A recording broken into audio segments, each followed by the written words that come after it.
সুপায়নকে হাতে নাতে ধরে পুলিশের হাতে তুলে দিল আদি। হ্যাঁ বন্ধুরা, এমনটাই দেখা যাবে। বিস্তারিত জানতে ভিডিওটিতে লাইক দিয়ে সম্পূর্ণ দেখতে থাকো। গল্পের শুরুতেই দেখা যাবে আনন্দীকে খাইয়ে দিতে থাকে বিজয়া। আর তখন বিজয়ার হাতে খাবার খেয়ে আনন্দী বলতে থাকে, জানো তো মা, এতগুলো দিন পর তুমি আবার আমাকে খাইয়ে দিলে। তুমি আমাকে খাইয়ে দিচ্ছ, এই সময়টা যেন তোমার সময়টা যেন কোনোদিনও ফুরোয় না। তুমি আমাকে এভাবেই না সারা জীবন আগলে রেখো, কেমন? এভাবে আমাকে ভালোবেসো মা। তখন বলতে থাকে, দূর পাগলি, কি যে বলিস না তুই। শোন, শুধু আজকে এই মুহূর্তে কেন, আমি না তোকে রোজ এরকম করে আদর করব, ভালোবাসবো, আর তুই চাইলে তাহলে খাইয়েও দিব। তখন বলে, হ্যাঁ বেশ ভালো, রোজ নিজের মেয়েকে এভাবে খাইয়ে দিবে, সমস্ত কিছু করবে, কিন্তু এখন তো দেরি হয়ে যাচ্ছে, আমাদের যেতে হবে তো। আর তখন আনন্দী বলে, দেখেছো তো মা কেমন হিংসুটে। পর আনন্দী একটু খেয়েই না খেয়ে সেখান থেকে চলে যেতে লাগে। দেখা যাবে আনন্দী চলে যেতে লাগে না খেয়েই। বিজয় বলে, ওই দেখো তোর জন্য না মেয়েটা ঠিক মতো খেতেও পারলো না। আর তারপর দেখা যাবে চলে যেতে লাগলেই ঠাম্মি তখন মিষ্টি খাইয়ে দেয়, দই খাইয়ে দেয়, আর বলে, কি করছো কি ঠাম্মি? এরপর বলে, সময় না মিষ্টি মুখ করতে হয়, তাহলে না দিনটা ভালো হয়। তো দেখা যাবে আনন্দী সবাইকে প্রণাম করে নেন, আদিকেও প্রণাম করতে যায়। আদি তখন বলে, এ মা, আমাকে প্রণাম করতে হবে না। তখন বলে, না বাবা, আমি যদি ভালো করে একটু পরীক্ষা দিই তাহলে তো আমাকে একটু বেশি আশীর্বাদ লাগবে, তাই না? তখন বলে, আমি বলছি আপনাকে না, আমি এমনিতেই আশীর্বাদ করছি, আপনি ঠিক পাস করবেন। আর তখনই বলে, আদি সব কিছুতেই না তোর বাড়াবাড়ি, একটু দে না প্রণাম করি তো। একজন বড় ডাক্তার, তোর প্রণাম নিলে যদি ও আর একটু বড় হয়, ও দেখবি তোর মতো না বড় ডাক্তার হবে। আর তখন বলে, ঠাম্মি তুমি বলতে চাইছো যে আমি একজন বড় ডাক্তার, তাই ও আমাকে প্রণাম করলে ও আমার মতো বড় ডাক্তার হবে, তাই তো? এমনটা লাগবে না, আনন্দী এমনিতেই বড় ডাক্তার হবে, ওকে প্রণাম করতে হবে না। তখন বলে, এত করছিস কেন বলতো? তখন বলে, দে না মেয়েটাকে প্রণাম করতে। তারপর দেখা যাবে আনন্দী প্রণাম করে নেয়। এরপর ওরা দুজনে সেখান থেকে বেরিয়ে যায়। এরপর ওরা পরীক্ষার হলে চলে যায়। এদিকে আদি তখন বলতে থাকে, ভালোই হয়েছে আমরা তাড়াতাড়ি পৌঁছে গেছি। এক কাজ করুন, ধীরে সুস্থে গিয়ে পরীক্ষার হলে বসে থাকুন, ঠান্ডা হন, শান্ত হন, সময় হলে পরীক্ষা দিতে শুরু করবেন। তখন আনন্দী বলে, একবার দেখে নেই সব কিছু ঠিকঠাক করে নিয়েছি কিনা। তখন আনন্দী বলে, হ্যাঁ হ্যাঁ, আপনি সব কিছু ঠিক করে নিয়েছেন, এত প্যানিক করছেন কেন, একটু শান্ত হন। আর তখন বলে, আমার বুকের ভেতরটা যেন কেমন দুকদুক করছে, আমার না এত ভয় এত টেনশন কখনো হয়নি, আমি কি করব বুঝতে পারছি না, আমি কি পারবো স্যার? আর তখন বলে, আনন্দী আপনি নিশ্চয়ই পারবেন, শুনুন আপনার যাতে পরীক্ষা ভালো হয় এর জন্য আপনাকে একটা মোক্ষম অস্ত্র আমি দিতে চাই। বললে তখন আনন্দী বলতে থাকে, অস্ত্র? আর তখনই একটা পেন বের করে তখন বলতে থাকে, এই পেনটা না আমার খুবই ইম্পর্টেন্ট জিনিস, পেনটাই দিয়েই আমি পরীক্ষায় পাশ করেছিলাম। আদি হেসে দিয়ে বলতে থাকে, আপনি এটা দিয়েই আজকে পরীক্ষা দিবেন। তখন তো আনন্দী খুশি হয়ে যায়, বলে, থ্যাংক ইউ স্যার। এরপর বলে, আচ্ছা স্যার, আজকে আপনি যেভাবে আমাকে পেনটা দিচ্ছেন, তখন আপনাকেও নিশ্চয়ই কেউ এভাবে পেনটা দিয়েছিল। আর তখনই আদি অবাক হয়ে যায়। তখন আনন্দী বলতে থাকে, তার যাতে আপনি ডাক্তার হতে পারেন, তার হওয়ার পথে এগিয়ে দেওয়ার জন্য। তখন আনন্দী বলে, না আপনার আশীর্বাদের সাথে সাথে সেই মানুষটার আশীর্বাদ তো লেগে আছে এতে, তাই না? আমার বড্ড জানতে ইচ্ছে করছে স্যার, আপনি আমাকে আজকে এভাবে পেনটা দিচ্ছেন, এতটুকু তো আমি জানতেই পারি, তাই না? কে দিয়েছিল আপনাকে পেনটা? তখন বলে, ডক্টর অনিরুদ্র লাহিড়ী। আর তখন বলে, বাবা? এরপর বলে, হ্যাঁ। তখন বলে যে, আজ ডক্টর লাহিড়ীর সাথে আমার সম্পর্কটা যতই তলাতে যে থাকুক না কেন, আফটার অল আমার ডাক্তারের পিছনের তো উনিই আছে। ছাড়ুন সেসব কথা, আপনি এটা নিন, আপনি এটা দিয়ে পরীক্ষা দিবেন, আপনার পরীক্ষা ভালো হবে, আমি নিশ্চিত যে আপনি ফার্স্ট হবে। দেখা যাবে আনন্দীর চিন্তা তো কমে না, আনন্দী বারবার করে বলতে থাকে, আচ্ছা আমি পারবো তো। আর তখন বলে, বারবার এক কথা কেন বলছেন আনন্দী, আপনি নিশ্চয়ই পারবেন, তাছাড়া আপনি এতদিন পড়ালেখা করেছেন, আর তার পাশাপাশি আপনি নার্সের কাজ করেছেন, একটা এক্সপিরিয়েন্স আছে আপনার, আপনি পারবেন না? নিশ্চয়ই পারবেন, দেখবেন আপনি ফার্স্ট হবেন।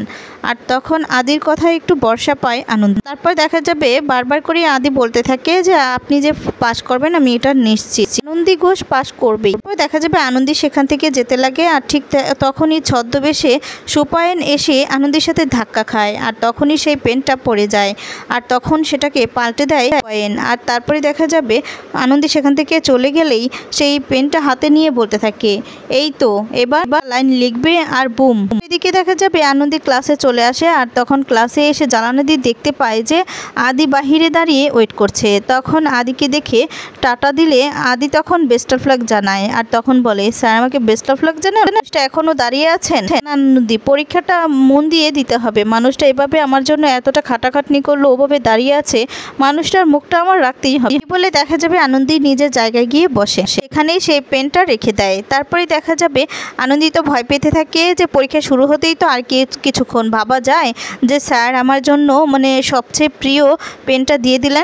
আনন্দী বাড়িতে স্যার, মা, ঠাম্মি সবাই বড্ড আশা করে বসে আছে, পরীক্ষা তো তোকে ভালো করে দিতেই হবে, পরীক্ষায় পাশ করতে হবে, পাশ করে তোকে ডাক্তার হতে হবে এই বলে প্রার্থনা করতে থাকে। তারপরে দেখা যাবে আদির কাছে একটা ফোন আসে, ফোনটা করেছে ঠাম্মি, রিসিভ করে তখন বলে হ্যাঁ ঠাম্মি বলো। এরপর বলে হ্যাঁ রে দাদুভাই, আমার মানে দিদিভাই পরীক্ষা হলে গিয়েছে, মানে পরীক্ষা কি শুরু হয়েছে নাকি বাকি আছে? তখন আদি বলে হ্যাঁ হ্যাঁ ঢুকেছে, ঠিক মতো পরীক্ষায় দিতে পারলেই হয়। এখন বিজয়া বলে ও আদি, আনন্দী আবার ভয় টয় পাচ্ছে না তো? তখন বলে বড় বৌমা, আমার দিদিভাইকে ভয় পাওয়ার মানুষ নাকি? ঠাম্মি বলে দেয় যে ও দাদুভাই যখন পরীক্ষাটা শেষ হবে না দিদিভাইয়ের, সোজা কিন্তু বাড়িতে নিয়ে চলে আসবি। হ্যাঁ বলে আরেকটা কথা, আচ্ছা আনন্দী কি ঠিক মতো নিজের জায়গাটা চিনতে পেরে বসতে পেরেছে তো? এরপর আদি বলে হ্যাঁ হ্যাঁ বসতে পেরেছি। দেখা যাবে আদি যে বেস্ট অফ লাক জানিয়েছে আর আনন্দী যে হাত লাগিয়ে মানে বুঝিয়েছে যে পরীক্ষাটা দিবে ভালো করে, আর তখন সে কথাটা বিজয়া ঠাম্মিকে বলে, তখন ওরা শুনে খুশি হয়ে যায়। আদি বলতে থাকে মা ঠাম্মি শোনো, বেল পড়েছে, মনে হচ্ছে পরীক্ষাটা মানে শুরু হবে, কি তোমার নাত বউ পরীক্ষাটা কেমন দেয় দেখা যায়। যখন এ কথা শুনে বিজয়া হেসে দিয়ে বলতে থাকে ও আদি তোর বউ ভালো করেই পরীক্ষা দিবে দেখিস।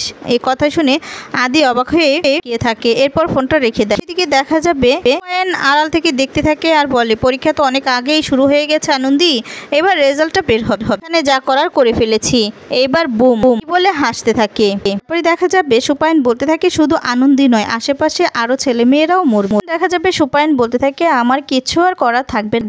যখন সেখান দিয়ে যেতে লাগে সুপায়ন, তখনই আদির সাথে ধাক্কা খায় আর তখন সুপায়ন বলতে থাকে সরি স্যার, এ কথা বলে সেখান থেকে চলে যায়। দেখা যাবে ম্যাম চলে আসে আর তারপর সবাইকে পরীক্ষার খাতাটা দিয়ে দেয়। তারপরে দেখা যাবে ম্যাম বলতে থাকে শুনুন, আপনাদের কাছে যার যার কাছে যা পেন আছে সমস্তটা আমাদের কাছে জমা দিন। তখন আদি মানে আনন্দী শুনে অবাক হয়ে যায় আর বলতে থাকে যে মানে আমাদের কাছে যেই পেন সেটা দিয়ে আমরা পরীক্ষা দিতে পারবো না, এই বলে চিন্তায় পড়ে যায়। তখন ম্যাম বলতে থাকে যে না, ওটা দিয়ে পরীক্ষা দেওয়া যাবে না, আমাদের এখানকার নিয়ম যে আমরা যেই পেনগুলো দেব সেগুলো দিয়ে আপনাদেরকে পরীক্ষা দিতে হবে। আনন্দী মনে মনে বলতে থাকে স্যার আমাকে এই পেনটা দিয়েছে, আমি সেটা দিয়ে পরীক্ষা দিতে পারবো, বলে কি হবে এই বলে চিন্তা করতে থাকে আর বলে না, যে করেই হোক আমাকে এই পেন দিয়েই পরীক্ষাটা দিতে হবে। আর তখনই দেখা যাবে সবার কাছ থেকে পেনগুলো নিয়ে নেয় ম্যাম, আর তখন আনন্দীর কাছ থেকে নিয়ে নেবে। আনন্দী তখন বলে ম্যাম শুনুন আসলে, আর তখন বলে আপনার কথাটা না আমি পরে শুনবো, আপনি আগে পেনটা দেন। এরপর বলে ম্যাম শুনুন না প্লিজ, এটা না আমার খুব শখের, আমাকে আমার স্যার দিয়েছে। এরপর আনন্দী অনেক কথাই বলতে লাগে, ঠিক তখনই ম্যাম বলতে থাকে যে আমি যেটা বলেছি সেটাই হবে, আমাদের এখানকার নিয়ম, আপনি বললে তো আর চলবে না। তখনই পেনটা নিতে লাগবে, সেই মুহূর্তে দেখা যাবে আনন্দীর চোখে পড়ে যায় যে পেনের এক সাইড দিয়ে লাল বাতি জ্বলতে লাগে, আর তখন তো অবাক হয়ে যায় আনন্দী, আর তখন বুঝতে পেরে যায় এটার মধ্যে কোন একটা রহস্য রয়েছে। এই বলে সবাইকে বলতে থাকে যে বাহিরে চলে যেতে, আর তারপরে সেই পেনটা একটা জায়গায় রেখে আনন্দীও বাহিরে চলে যায়, সবাই তখন সেফ হয়ে যায়।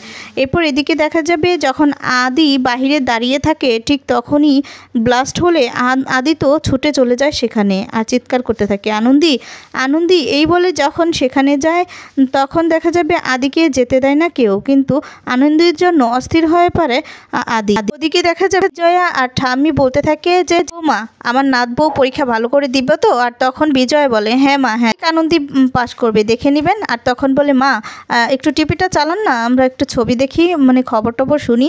এই বলে দেখা যাবে যখন টিভিটা অন করে আর তখনই সেখানে দেখতে পায় যেখানে মানে যেই হলে পরীক্ষা দিতে গিয়েছে আনন্দী সেই হলে একটা ব্লাস্ট হয়, আর সেটা নিউজ করতে থাকে সবাই। তারপর তো এদিকে চিন্তায় পড়ে যায় ঠাম্মি আর বিজয়া, অস্থির হয়ে পড়ে আর আদিকে সঙ্গে সঙ্গে ফোন করে। আদি ফোনটা রিসিভ করে না। এদিকে আদি আনন্দীর জন্য কাঁদতে থাকে আর বারবার করে জোর জবরদস্তি করতে থাকে ভিতরে যাওয়ার জন্য। তারপরে দেখা যায় পিছন থেকে আনন্দী এসে বলে স্যার আমি এখানে, আর তখন আনন্দীকে দেখে সঙ্গে সঙ্গে গিয়ে জড়িয়ে ধরে আদি, আর তারপর বলতে থাকে আনন্দী আপনি ঠিক আছেন তো, আপনার কোথাও লাগেনি তো? এরপর দেখা যাবে আদির তো খুব খারাপ অবস্থা হয়ে যায় আর তখন বলে আমার কিচ্ছু কিচ্ছু হয়নি স্যার, আমি একদম ঠিক আছি।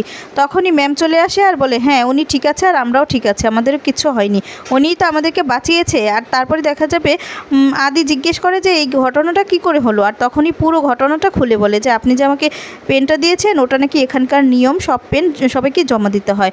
আর তখনই সবটা খুলে বললে আদি অবাক হয়ে যায় আর বলে এটা কি করে হতে পারে। তখন পুলিশ চলে আসে আর পুলিশদের কাছেও আনন্দী সবটাই খুলে বলে। আর তখন বলতে থাকে এটা আমি জানি যে এটা বদল হয়েছে। এরপর পুলিশ বলতে থাকে যে কিভাবে বদল হলো। তখন বলে আসলে স্যার যখন আমাকে পেনটা দিয়েছিল তখন একজনের সাথে এখানকার মানে কাজ করে যে বাহিরে ওদের একজনের সাথে আমার ধাক্কা লাগলো, বা তখনই বদল করেছে।